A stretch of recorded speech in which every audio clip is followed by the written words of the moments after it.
Good morning, good afternoon, good evening, and to some of you, good night, depending on your time zone. I'm George Onyibe, a very quick one this afternoon. A message I simply titled, Preparing the Next Generation of Our People to Occupy Leadership Position, of course, in the nearest future. And this very broadcast, I am paying more attention to my Eka people, my Abo people, Anyoma people, paying attention to Ikwiri people, the Ijos, the Benin people, the entire South-South geopolitical zone of Nigeria. There is a reason I say this, and of course, I would also encourage the people of the Middle Belt to follow suit. Because for some time now, we have not been up and doing. Having those who will take over the position of leadership is something we have neglected, waiting to be led by others. And while we are waiting to be led by others, we are gradually losing what it takes to lead. But of course, there are different forms of leader. There are so many aspects or quality of leaders, which I will not be able to explain in this very short broadcast. But I want to bring this leadership comprehensively in such a way that I can be able to drive my message home. To be a leader means that there is something you are meant to control, something you are meant to influence, something that you are supposed to take charge of. And the leadership I am talking about, which is actually lacking as far as we are concerned, is leadership of pathfinders, leadership that will lead the way when we are gone. Now, if you watch closely, I cannot tell you I know the founding father of Abo people, but I'm very sure they left reputable leaders behind. That is why after over 100 years, despite the ups and downs, some group of individuals will come out and tell you, I am an Abo man, I am an Owa man. And somebody will tell you, I am Ikwiri man. And another will tell you, I'm a Benin man. These things were not sustained by mere wishing. People fought for it. People bled for it. People lived for it. People influence it. There are some people who are not very proud of who they are. And this is in the absence of leadership. And today in Nigeria, when you talk about leadership in its totality, we are not there. Nigerians are not looking for president from the South-South geopolitical zone. I do not know how long it's going to become agenda for Nigerians to look for a president, to glamour that they want a president from the Middle Belt. It's almost impossible, but it is possible. And that is, we need to change our orientation. And so we have found ourselves where we wait for others to lead, and then we follow. But at the end of the day, we look like experiments. Pig, the one they used to carry out tests in the lab. Wherever, whatever, however, we'll fall for it, we move on. But now, my focus is not on the national scale. My focus is on individual scale, on the community level. We do not have leadership. We have not prepared the next generation to take over. I will not talk about myself. I will not talk about my generation, because the truth is that our life is taken from us. For some reason, there are lapses. And if we take the fall, if we lose the privilege of being able to influence what happened all around our communities, our lives. We can cry for all we can. We can blame anybody. Believe me, the best legacy that we can leave behind is ensuring that the next generation of our people are up and doing. And I know most of you will begin to wonder what I'm trying to say. When I'm talking about leadership in this instance, I'm not talking about president, governor. I'm talking about leadership that influence the two major aspects of our life.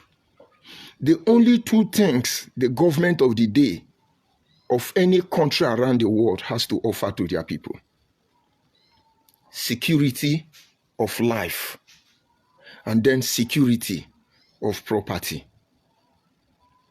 In these two instances, this is the fundamental principle. This is the most important project of any government.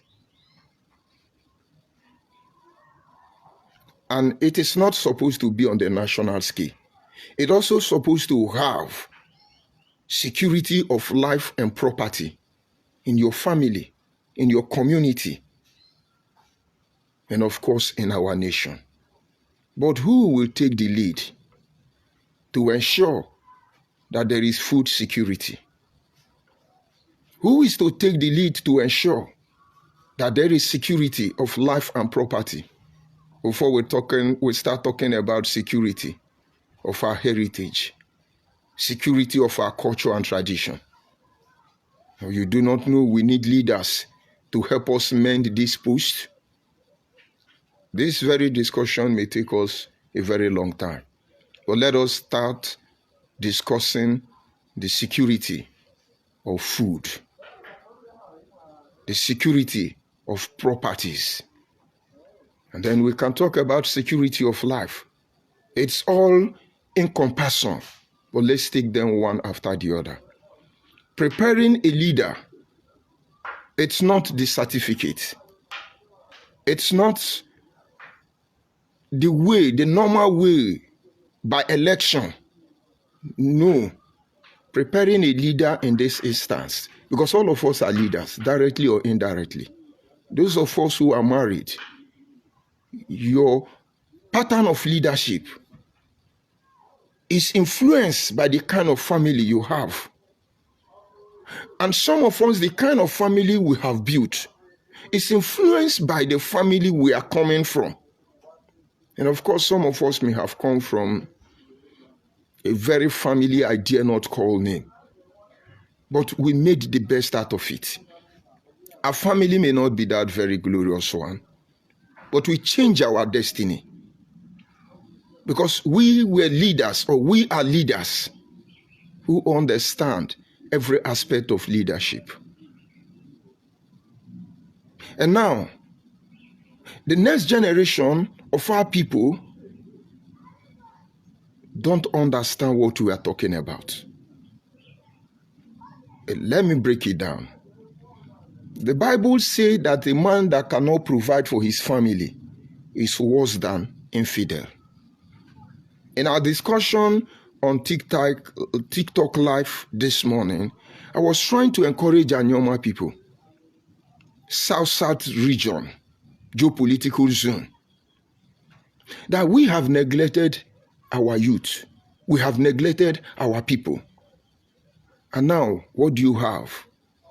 We have teeming youths out there who believe in quick money, who believe in Yahoo, who believe in 419, who believe in pushing drug, who believe in playing belt, and so on. And many family now endorse it. And so we have a generation of millionaires whose money cannot solve their problem. Because of the truth, there are a lot of things that makes money insufficient.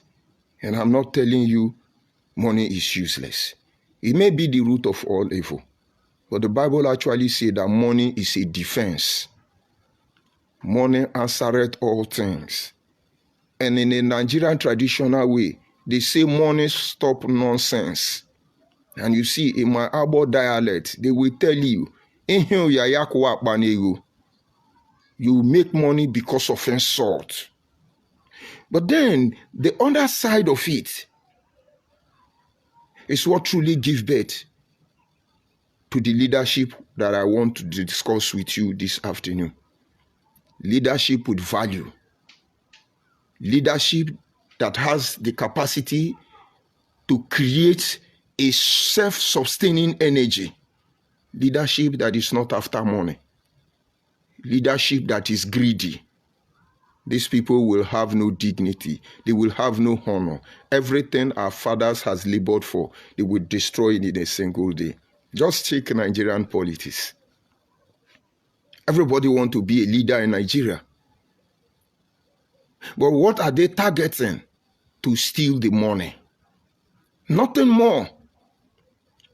They want to go for governor. They want to go for senator. You see them dragging. They are your president. All of them want to steal money.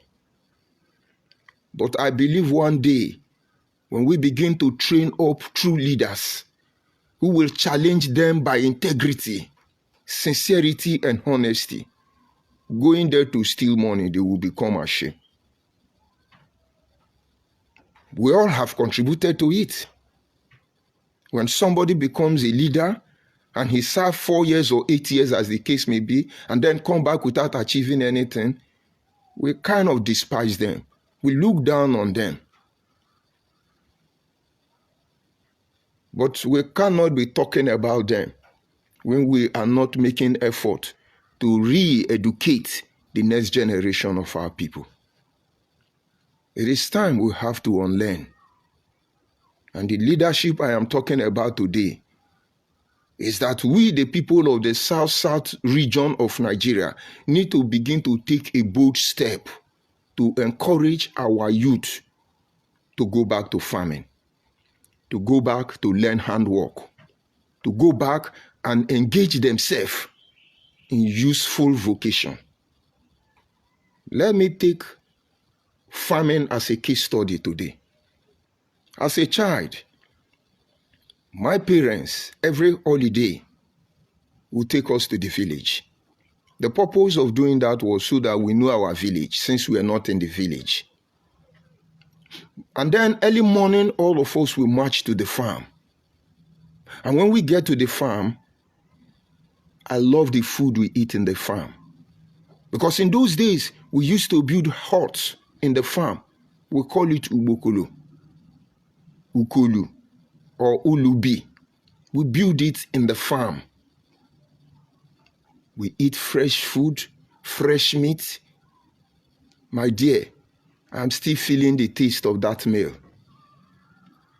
And so every holiday, the moment I collect my report card or result booklet, I'll tell my father, village. It's not the farm that drives me. It's the food.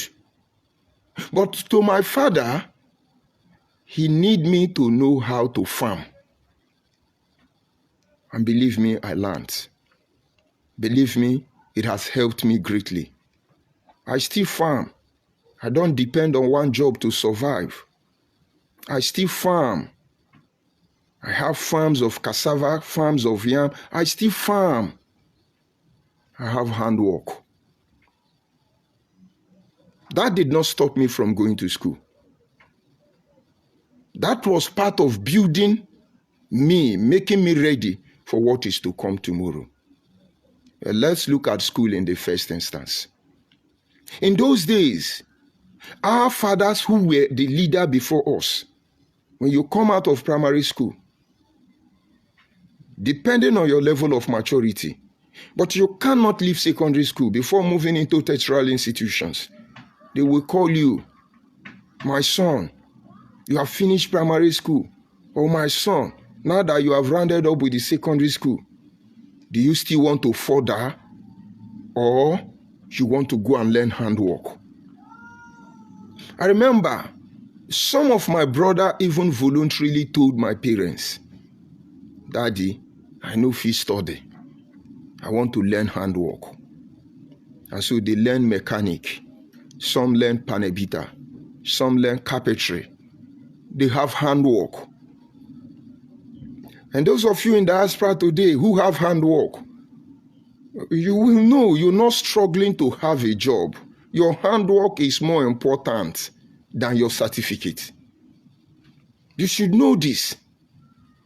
But today, we have ignored the next generation of our people, believing that somewhere along the line, they will usher us into the future. They will live the life we have not prepared them to live. No. Everything that we are today, it is because our fathers and their father before them prepared us for leadership. I know you are not getting it very closely. I know you are not able to grab the full scoop of my message. Today, 90% of the children from the South are not learning handwork anymore. They are not doing anything anymore. They are not even into buying and selling. And what does that make us? A nation of consumers. Now let's learn from the Igbo, Hausa, and Yoruba. In Nigeria today, the Igbo, whether you like it or not, control importation and exportation. They have been able to build a network that helps them control the market price in Nigeria, whether you notice it or you don't notice it. But we have a lot of Benin people in diaspora. We have a lot of Ijaw people in diaspora. We have a lot of Abo people, Ikuri people, Akwa Ibom people in diaspora doing import and export. But just like the Igbos, have we been able to create a league, a platform where we can penetrate into Nigerian market and guarantee our region economic salvation? I know you are not understanding. This is December. Many of you have imported your goods. They are in the wharf. You are clearing them. Many of you have brought in so many things, and you're going to begin to auction them now. Let me tell you how the market is controlled. If you are not Igbo, hardly before anybody will buy it from you, except they are buying it at a very low price. They create a system that enables them to move back, and they have had a meeting and say, if it's not Igbo, don't buy from them. You're going to delay and delay. Maybe you want to go back January ending. And by January ending, you have not sold it. You will sell it anyhow and leave. Moreover, you don't have anybody, or maybe you don't have anybody to leave it behind. And then you sell it anyhow. This is not because I will blame them. This is because they are smart, all of us. This is because they train generation after generation to mind these duty posts, and they have so many leaders. Why can't we learn from them? Why can't we learn from them? Learning from them now is not just learning the handwork. Learning from them as well as how to control the market. The world is about profit. The world toils on the lies of multiplication. Anything that refuses to bear fruit, the Bible says will be cut off. It's not just the tree. Any society, any community that refuses to progress, you will be cut off. And so, what are the South people doing? We are just simply sitting down and waiting for them to give us stipend from the oil resources in our land. But you don't have handwork. With the position we are today, using farming as a reference point, we may not be able to feed ourselves in the nearest future. I need you to go to market now and buy onions. And I'm telling you, a tiny onions like this is sold for 200 naira. Why? Because just as the Igbo, through importation and exportation, dictate almost 70% of what price is determined in the Nigerian market setting, the same way Hausa people control agriculture. You can doubt it, you can learn. I'm not here to talk down on any of them, but I'm only calling on South-South geopolitical zone. While you are trying to learn work, we need to form a league so that we will know the practical as well as the theory. And now the Hausa teeming youth, though they are losing sight of this truth, they are in the farm. Most of them are encouraged by their politicians, their political leaders. They farm. And at the end of the day, they ship in tomatoes for us. They ship in oil for us. I mean, granite and the rest of them.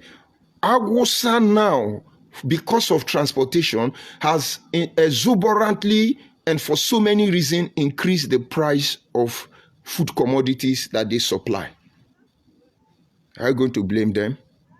Why can't we farm them? We have so many farm projects in different states. I know fully well about River State, for instance. We have so many farm projects, all of which have been abandoned. These farm projects were visioned to be able to feed river people and even manufacture food to export quality. But I know you don't understand. We used to have Igari, or rather, we have Ikwere Gare. We have Bende Gare. And we have Ijebu Gare. These are not nicknames. These are names given to you because you have handwork. Ikwere Gare is uniquely Ikwere Gare. It is strong. And it does not spoil on time. That what makes it unique. Bende Gare has less starch and they iron it. Some say it's more healthy for consumption, but it doesn't last. If it passes 24 hours, it's no longer edible. The Gari Jebu, on the other hand, can rise. And when it slaps you, your eye will clear. But believe me, it is unique on its own. Some people order for it. Some people order for it. But what point am I trying to bring to you? Do we still have Bende Gare? How many Bende people are farming? How many of our children are we encouraging to farm? I have one of my workers. We went to one of my farm one day during harvest time, and then he saw my farm and he started smiling. And I said, "Why are you laughing?" He says, "Sir, did you know this is what I did to train myself in the university?" And he started telling me as a young boy how he had so many acres of land, cassava he was farming. And so almost every month he has at least one plot of cassava to harvest. What about handwork? When we were having our conversation on the TikTok platform this morning, one of my brothers from Benin was talking about art and culture. And I remember then that when it comes to art, when it comes to sculptures, wood design, this your royal chair, this your king chair, designing of wood in Nigeria, leave it for Benin people. They were born with a chisel and hammer. This is handwork. Their father maintained it, but today, how many Benin people are still doing on that part? Now, China and Japan looks like they have misplaced us. But we can blame Wazobia for all we want. I want you to learn that thing they know that put them ahead of us. Look at the Yorubas. Whether you like it or not, they are in charge of administration in Nigeria. They are mounting on the door of protocol. You must come through them. And they are not relaxing. This is a foundation Obafemi Awolowo laid for Yoruba people. And Yoruba people have not been joking with it. They told that part. And if I ask today, as the people of South-South region, we cannot remain political talk forever. We cannot be living on the shadow of other people forever. We cannot be waiting for our life to be dictated by those who don't even like us. Because when we become unproductive, nature will remove us. And we barely exist. That is why some people will come out and say, Ikwere is Igbo, this one is Igbo. Because you are fizzling out. And we are not paying attention to the next generation of our people. They will not be here in 100 years' time if we do not position them for leadership. I'm not talking about political leadership. I'm talking about captains of industry in every area of their endeavor. When you talk about, let's say, engineering, anybody in Nigeria will tell you, go to Aba, go to Anambra. This is not about their weakness. It's about their strength. Somebody teach somebody, somebody teach somebody, and somebody teach somebody. If you're looking for who will repair your motor, they can't tell you to go to Ibadan.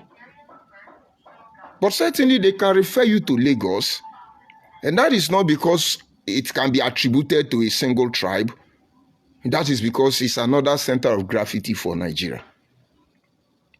When you want to talk of administration, they can tell you, go to the West. You will get a top notch of their experience in terms of protocol. And of course, when you go to the North, go and look at the defense arena. You can blame them that, they are in charge of the military. But they understand the true meaning of the protection of life and property. They seize these two opportunities. They are into protection of life by securing agriculture, and they are into the protection of property by joining the military. So what are we known for? Militant, social media influencer, Yahoo. Now I am not blaming anybody. Not blaming South people. But I'm calling on South people. This is the time when your children, you will set them on that path. When your son finish secondary school, while he's waiting for admission to go into the higher institution, university or tertiary institution as the case may be, let them go and learn handwork. We must encourage them to learn handwork. It could be tailor.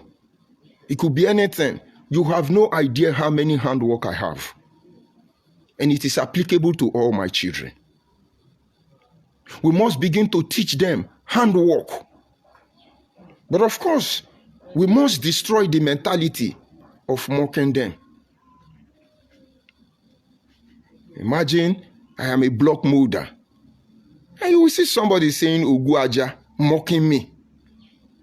But when I'm a Yahoo, and then they praise me, my brother, Oguaja legacy will outlive all Yahoo legacy. But the point is, as a Yahoo, you don't even exist. But you see, as a handwork man, an artisan, a technician, my brother, it is the position Nigeria is today. That is why it looks like those people do not have patronage. How can they have patronage when we don't even consider their existence? Anyoma people, we have been babysitting for a very long time. We need to change our position. We need to move forward and then begin to enlighten our children. We must begin to campaign and encourage them. We all know in Nigeria today, more than 80% of graduates will never be employed in their life. And we no longer have to teach them to graduate and begin to wait for government to give them job. We need to upgrade them that the moment, even before they do their NYSC, they have opened their own company and become employers of labor. You think Chinese people and Japanese people, that they are over there reading English, reading all these things we are studying in university? Practical mechanic, practical farmer, pushing their inheritance beyond border. We remain where we are today because we are neglecting all those things. And if we don't act on it on time, even the little one we have will be taken from us. And now let me try to wrap it up. Our fathers over 1,000 years, climb palm tree with rope. Okay? We are still climbing palm tree with rope. Why is it so? Because nobody wants to climb palm tree. But not until everybody get involved in climbing palm tree, nobody will burn the desire or idea to make it faster. Do we even still have palm tree in Nigeria? Because most people that came to Nigeria to learn how to make palm oil now export oil for us.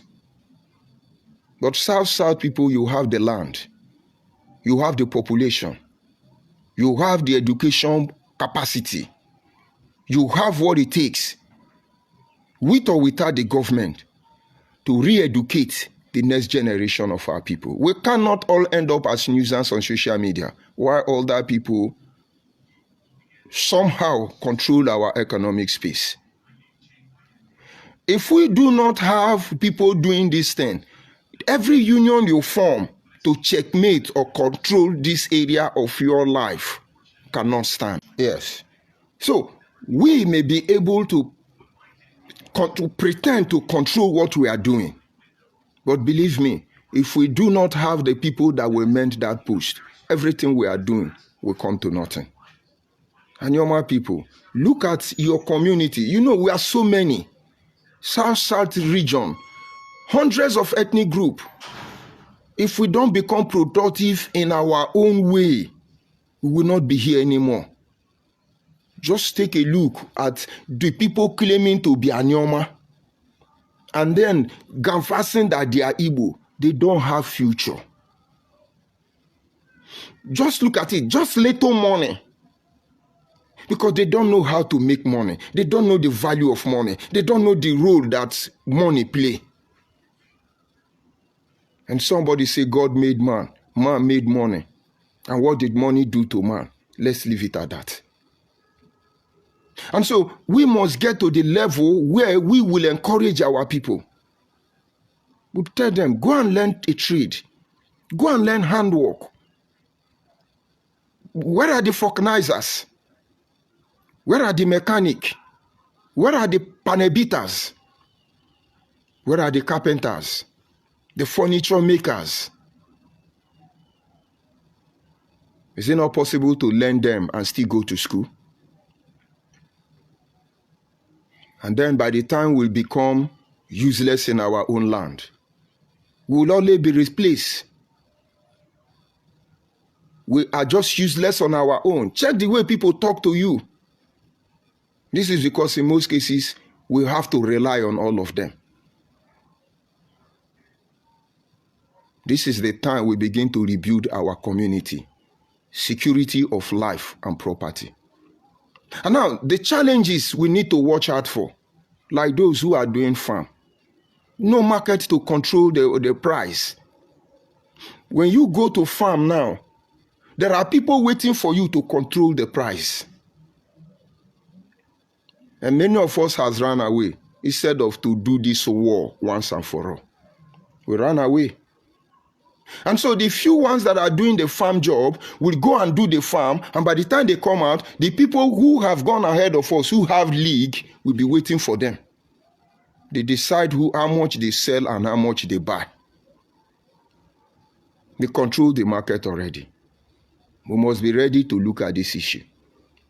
You still look at those who go to farm. Go to our forest. It's either you see Fulani herdsmen or you see Igbo herdsmen. It's only Yoruba have not seen. No. All the areas have been in South-South, where you have issue of kidnapping in the farm or herders and farmer crisis. If you hear herders and farmer crisis, no, it's Fulani herdsmen. If you hear kidnapping in the forest, no, it's Igbo people. And this is not to talk down on any of them.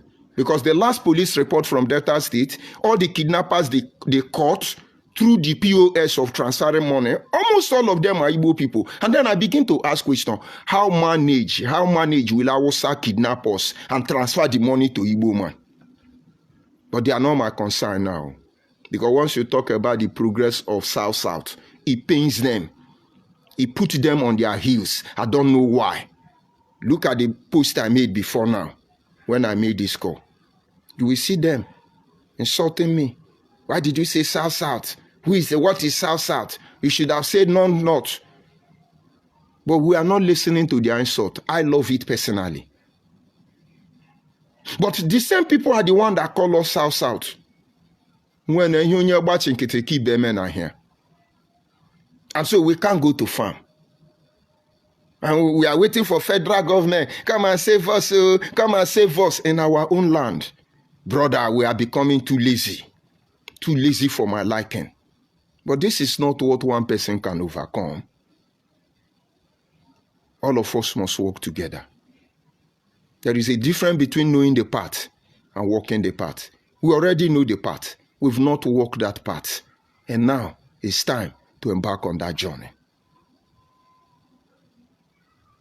A lot of things are going wrong under our watch. And all of us feel indifferent. It doesn't concern you.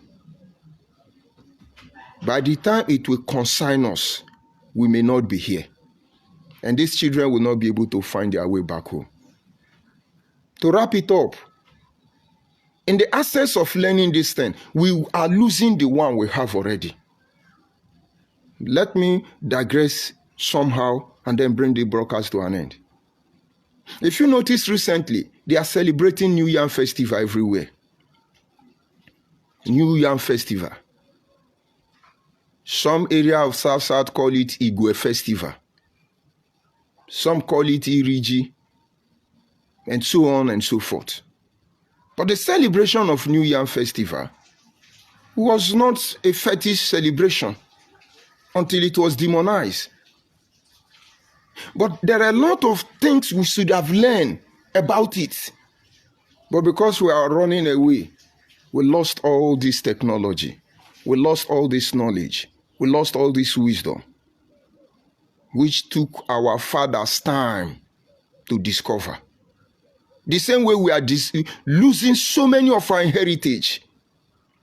No. I want you to, those of you in London, go and check where they store all the artifacts stolen from Benin alone. No, as a Nigerian, whether I was Yoruba or Igbo, you agree certain artifact was stolen from Benin. Some people say Benin is not empire. Benin is a kingdom. No, Benin is a village. No, Benin is a settlement self. But this small Benin, this small settlement, go to London and see what their father did. The Oyibo man that was, let's say, almost 100 years more advanced than Benin, supposedly, could not resist the local production of Benin people. Have you seen the symbol of Festac? Have you seen it? Have you seen the detailed information and how do they put it in English? Have you seen the Benin ivory, all those things they moved? My brother, go and find out how did they do it. And I'm sure 90% of Benin people don't even know how their father did that. This is because we are not doing anything. To whom more is given, more is requested. You will not understand why I'm telling you. Why I say, no, our youth are relaxing. But others are not relaxing. We cannot afford to keep quiet and lose the heritage. Going back to the history of the New Yam Festival I was saying, there was a time, a very, very long time, when we started planting yam newly. And then when you eat yam at the wrong season, it is very toxic. It leads to stomach ulcer, food poisoning. In most cases, you die. Our forefathers did not understand it. They concluded that the gods are not happy. They need to find out what the problem is. Our native doctor, herbalist, traditionalist, as the case may be, before they were misunderstood or demonized, they went into research. Forget about they don't have lab. They went into research and discovered that yam has a content that is very toxic when you eat it at the wrong time. And now, since yam is not planted at a particular season, They draw a cotton line, making the harvest season, the New Yam festival, to occur in a time like this, where majority of the crops in Nigeria, for instance, is harvested. My father, before he passed away, he does not eat any yam until the village people have celebrated New Yam festival. Some of them see it as sin. We thought it was fetish. But when I asked them question, they said no. These days were placed to commemorate that from today, the yam is free. Everybody can go ahead and eat yam. All is well. But of course, they will always give glory to the unseen God. After all, who are we supposed to give the glory? But today, it looks like it's fetish, it's masquerade. Even the people who don't plant yam are the one doing the New Yam's festival for us. And when we do it, they say, oh, you learn from us, you learn. But do I blame them? What have we been doing? You may think Hausa people are in the desert. You lie. There is a place known as Arugungu in Sokoto State. Just small lake they have. They do fishing festival there. Annually, they gather inside that lake. And if you see the size of the fish they will bring out from that place, it will marvel you. And the biggest fisherman is usually rewarded. Does a Joe have fishing competition? Why? Oh, that is for queer guys. I say go to Hausa that don't have river. They did not border Atlantic Ocean. They do fishing competition. Sokoto, Arugungu to be precise. Annually. You don't need to be an illiterate, because the last time I checked, nobody is an illiterate. All you require is to get sense. And you don't go to school to get sense. The school don't give you sense. That is why you have a lot of people who go to school. They don't have sense. You go to school to be educated. Of course, everybody should try and be educated. Just have the certificate. Just have it. But going to school doesn't give you sense. And now imagine our ancestors that didn't go to school. None of them have PhD, PPQ, but they have sense. So each time you look at the Hausa man, you think they don't have sense. Why do you think they are doing that? South people, we can't afford to be lazy. If we didn't have the opportunity to thrive in this area, I think we have the opportunity now to set the record straight for the next generation. What about our traditional clothes? Akwacha. We have been scouting from community to community to look for Anyoma people that can still manufacture that cloth. But almost all of them are going into extinction. Because no market. The one they manufacture in India has taken over our market. And then in another 50 years, we would have forgotten it. And then if I go and learn how to manufacture that aquaculture, who is going to patronize me? You see, there are a lot of work to do. But let's start from a journey of 100 kilometers. Start with a step. While we are trying to checkmate those who want to take advantage of our weakness as they consider it, we must not fail to put in place the things that are necessary. We must ensure we set our priority right.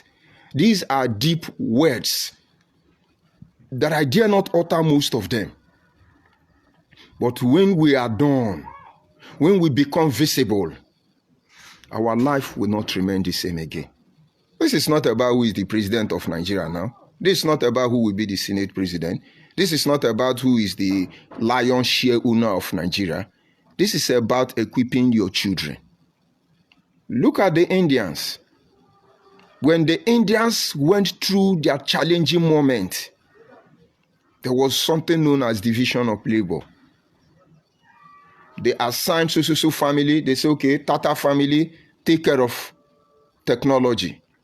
Automobile, electronics, control it. They move to another family. They say, okay, this family, take care of pharmaceutical products. And then you family, you mind the politics of the day. Indian divided every aspect of their life. Today, where are they?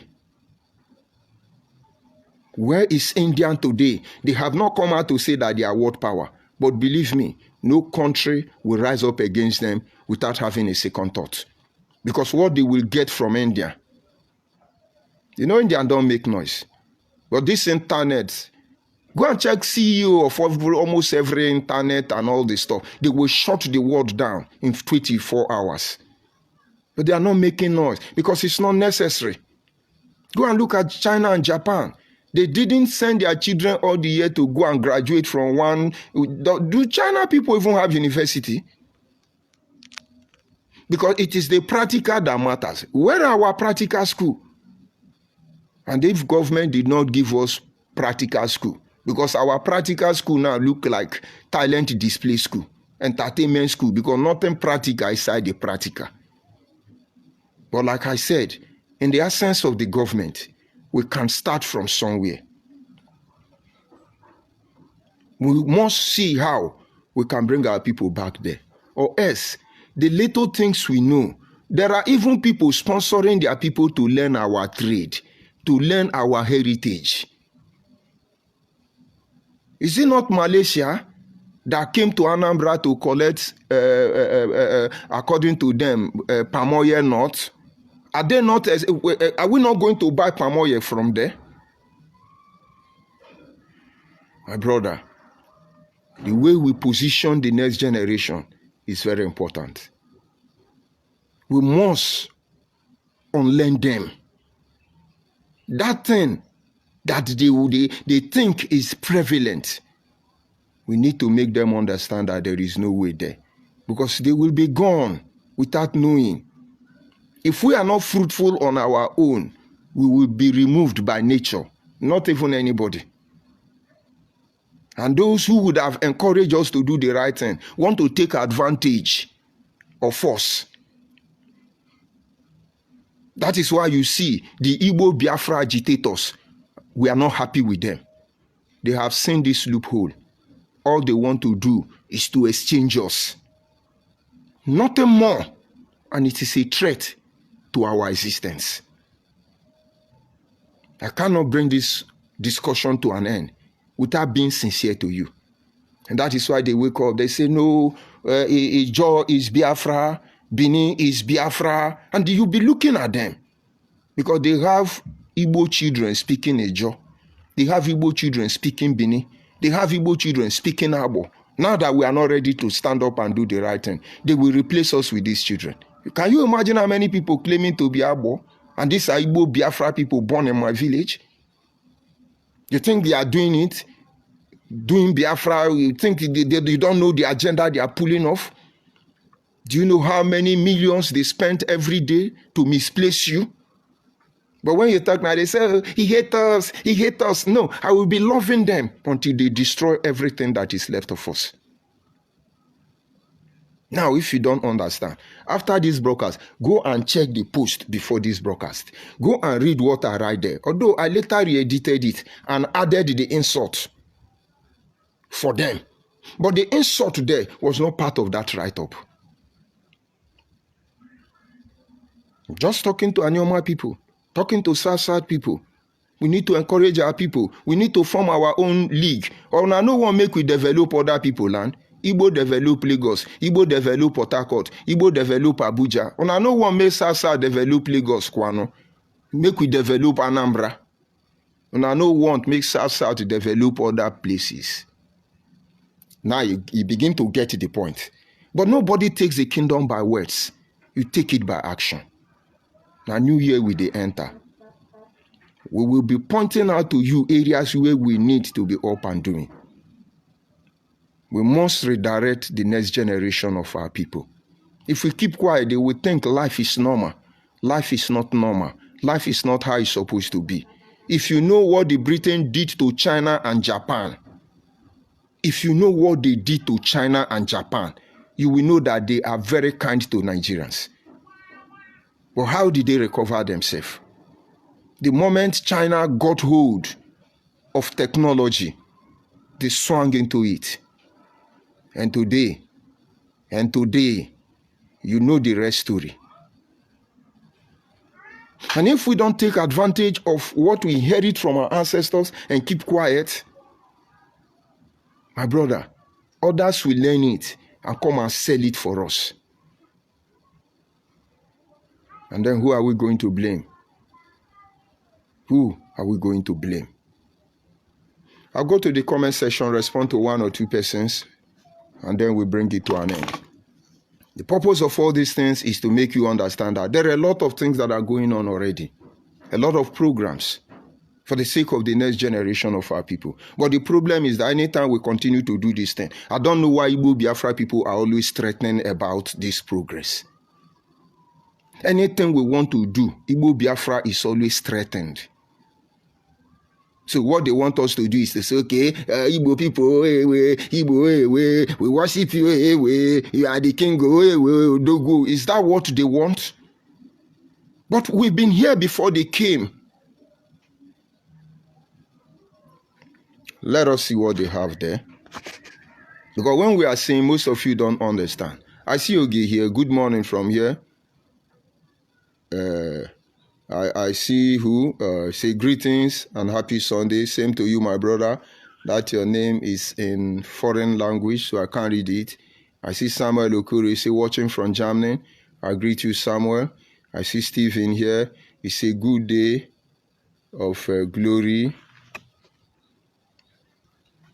South, the days shall be restored. The days of glory of South shall be restored. Bingo, unity beggars, please keep off.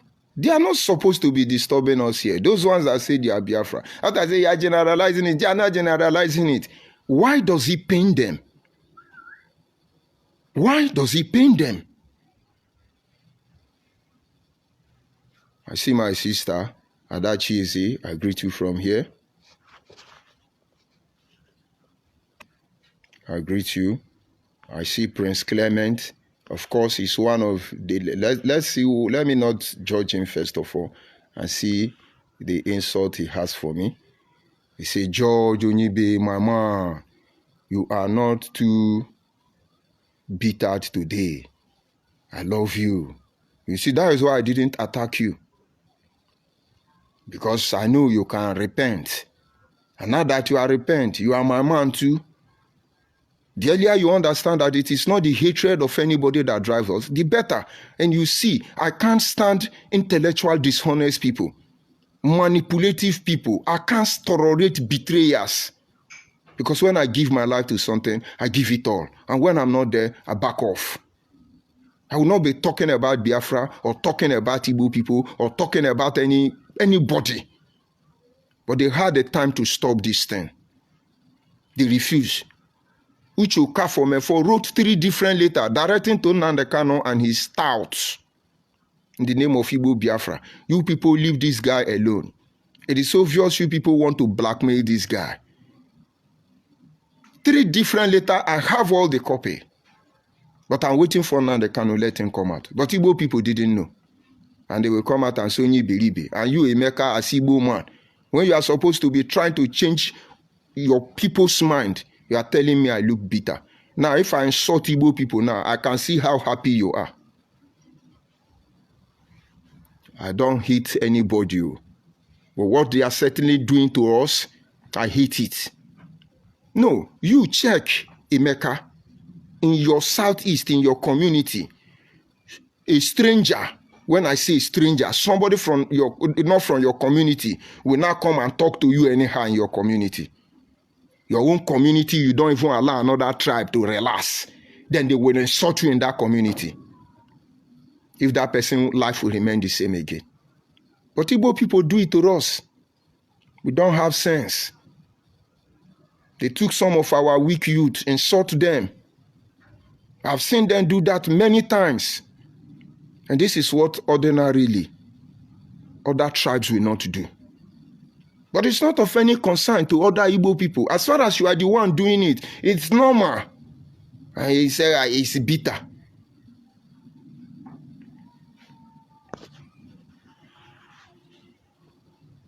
Achoibe, I greet you from here. Of course, the message is simple. Please, sir, I have something to discuss with you. Yeah, no problem. Just see how you can reach me on any of the social platforms. Just drop message for you, I will tell you. Then I greet you, my brother. So now, it's not to accuse anybody. It's not to antagonize anybody. It's just to tell us that we need to begin to do something. Our children. Yes, you can reach me. Check this page. Write a message on the page here. You will see the Facebook Messenger there. Because I can't give you out the number now. But don't worry, after the broadcast, I will reach out to you. I'll see how to get to you. I see Florence here. I greet you, Florence. So it is simple. If we don't teach them to fight for themselves, they will sell everything you have labored for nothing. I am not here to say overthrow anybody. No, I am here to say, let South people wake up. Oh. You must wake up. You must begin to see a South region without oil. You must begin to dream of a South region without oil. Are we going to tax our people till we suck all their blood? Or are we going to convert ourselves to market itself? You don't know Yoruba is an institution already. You don't know Hausa is an institution already. You don't know Igbo people are an institution already. But what exactly do they have that Bini don't have? What do they have that Abo don't have? Or any other person don't have? But setting priority right is what makes the difference. You see the one answering wise dies. He's an Igbo man until I blow his cover. But he was born in Abo. Grew up in Abo. He's part of the people pushing drugs in South Africa now. He's an Igbo man. And when they catch him now, we say he's Abo man. And he will be the one, these people, guy now called wise dies now, are the type of Igbo they send to give drug to our children in the village. Tomorrow they will spray money. Now money na water on the expense of our children. They say they are doing Yahoo. Selling human organ, liver, human traffickers, drug pushers. On the expense of our children. But not until we begin to organize our children and make them useful. You will not know how they come. I know their plan. But it will not work out. That is why when that Emeka say, I am bittered, I became more bittered. David said in the Psalm, he said, should I not hate those that hate you, O Lord? Yea, with cruel hatred will I hate them. He did not say we just hate them. He said with cruel hatred. Now, the only thing left for Igbo people to do, Igbo Biafra, the main criminals, is to curse.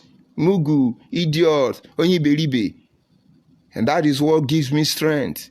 That is what motivates me. That is what keeps me going. Now you get the point. I'll bring the broadcast to an end here. We'll continue there. Have a nice day.